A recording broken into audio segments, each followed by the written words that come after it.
Tonight, a teenage gunman attacks a busy shopping centre in Munich, killing 9 people before turning the gun on himself. More than a dozen people have been wounded, including children. The Jetstar brawlers who grounded a flight in Bali return home to a permanent flight ban and the prospect of hefty fines. Opposition leader Bill Shorten announces his front bench with a special focus on his education dream team. Essendon's former sports scientist Stephen Dank shaken and angry after being shot in his Melbourne home. And a Russian priest's around-the-world balloon adventure draws to a close.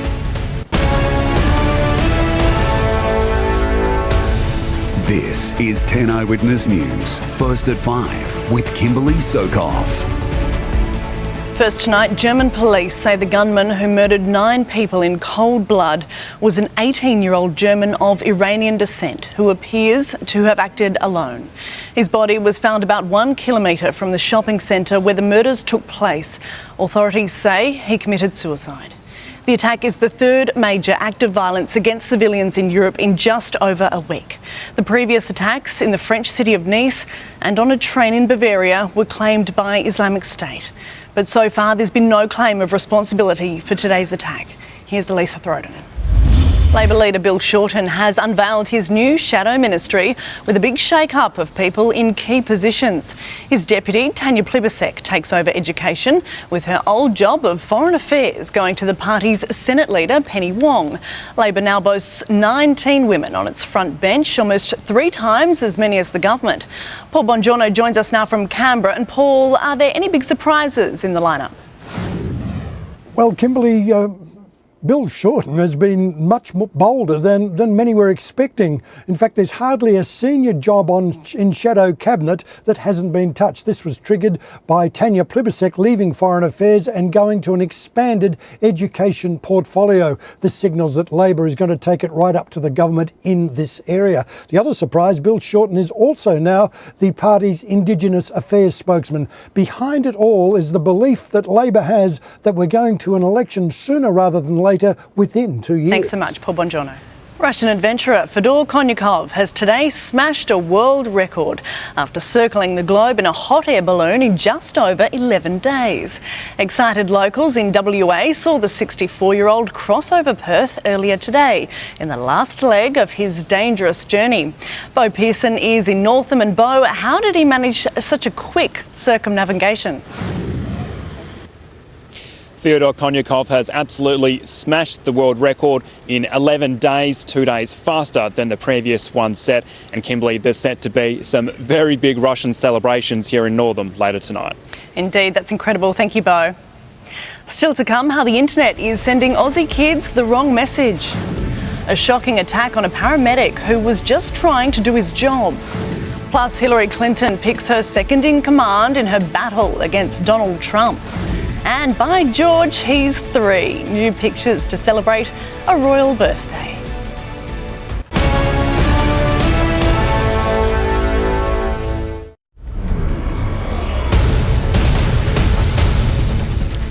Hillary Clinton has named Senator Tim Kaine of Virginia as her election running mate.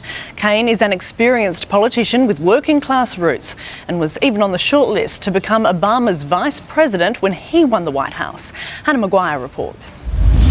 France is sending heavy weapons to Iraq to help fight Islamic State following the terror attack in Nice. French President Francois Hollande says a new supply of artillery will be deployed next month, but he ruled out sending troops to Iraq. Instead, an extra 10,000 troops will be deployed across France to protect public gatherings and festivals. In the US, confronting video has been released by police showing a white officer tossing a black woman to the ground. Officer Brian Richter pulled Breanne King over for speeding last year, but when she didn't get out of the car fast enough, he slammed her into the ground twice. Since the release of the video, the officer has been on desk duty. It's yet to be decided if he'll face criminal charges. And surf's up for pups in San Francisco. As you can see, they're riding waves, gunning for a spot in America's biggest pet surf contest. The Lucky Pet Foundation is taking this portable wave machine across the country, hoping to raise awareness for animal cruelty. Some took to it like ducks to water, others couldn't get away quick enough. It's time for sport now with Adam Hawse. And Adam, the Swans in a close call against the Blues. They had to work hard, Kimberley. Yes, 4 goals to Lance Franklin has helped Sydney overcome a brave Carlton to the SCG, plus a Dockers in talks to recruit a Hawk star. Also NRL and a Golden Point thriller between the Raiders and Warriors. State of Origin 1 week, reserve grade the next. Robbie Farah proves the fans love him, even if the coach doesn't. Also, Scott Pye hits the wall as the Supercars take flight at Ipswich.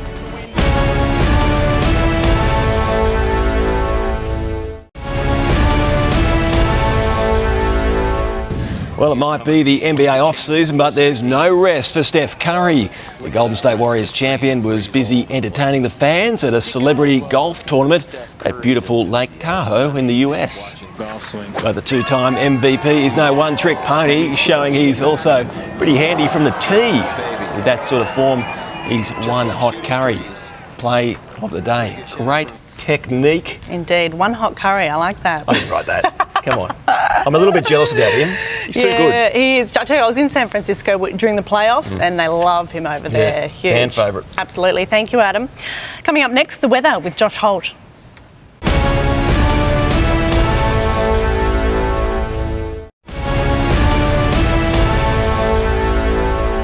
Joining us now for an update on all the weather details is Josh Holt. And Josh, wild weather has lashed southeastern Australia. It has been a flurry of fronts, Kimberley, passing through southeastern Australia, and basically a cold front is the barrier between two different air masses, the warmer air ahead and the colder air in behind. That's why Sydney was quite warm yesterday but cooled down dramatically today due to this system. Now, the cold air is represented by the speckled cloud that you can see on screen here. Now, today, the apparent temperature at Melbourne Airport, that's the feel-like temperature, was sitting on 0 degrees at lunchtime. Amazing stuff. But in contrast, Queensland, fine, clear and calm and very warm. In fact, across the southeast quadrant of the state, 13 locations broke their July heat records. They included areas like Brisbane Airport hitting tops of 29 degrees and the Sunshine Coast hitting tops of 31. That's a whopping 10 degrees above average. The other big feature with these frontal systems today has been the wind speeds along the Victorian coastline, recorded at 139 kilometres per hour. That's the equivalent to a Category 2 tropical cyclone. We've also had some fast wind speeds across New South Wales, areas like Mossvale and the Southern Highlands getting up to 91 kilometres per hour. In terms of temperatures today, obviously quite cool across our southern states, 12 degrees for Melbourne, 14 for Adelaide. We've got severe weather again on the way for Sunday. It will be in South Australia with those possible heavy rainfalls and damaging winds and even the possibility of small hail. So Kimberley, it's certainly one to watch as we get through Sunday. Indeed. Thank you, Josh. And that's 10 Eyewitness News for tonight. I'm Kimberley Soekov. Thank you so much for your company. Have a great night here on 10.